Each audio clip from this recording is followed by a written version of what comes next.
தாவேக அமைச்சரவையில் உள்ள அனைவருமே ஜோக்கர்கள் தான் என கூறியுள்ள முன்னாள் போக்குவரத்து துறை அமைச்சர் சிவசங்கர், தாவேக அரசின் முதலமைச்சர் ஜோசப் விஜய் அல்ல எனவும் ஆதவ் அர்ஜுனா தான் நிழல் முதலமைச்சராக இருந்து அரசை இயக்கிக் கொண்டிருக்கிறார் எனவும் தாவேக ஆட்சி விரைவிலேயே வெடித்து நீர்த்து போகும் எனவும் கடிந்துரைத்துள்ளார்.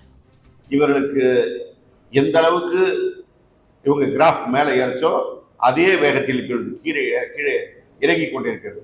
இப்படிப்பட்ட ஒரு இக்கட்டான நிலையை தான் இன்றைக்கு தாவேக சந்தித்திருக்கிறது.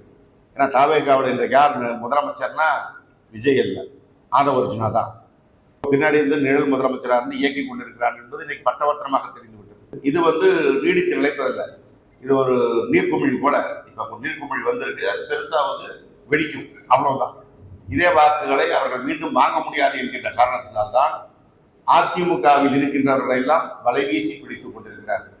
எனவே இது நீண்ட நாள் உயிர் தங்காது.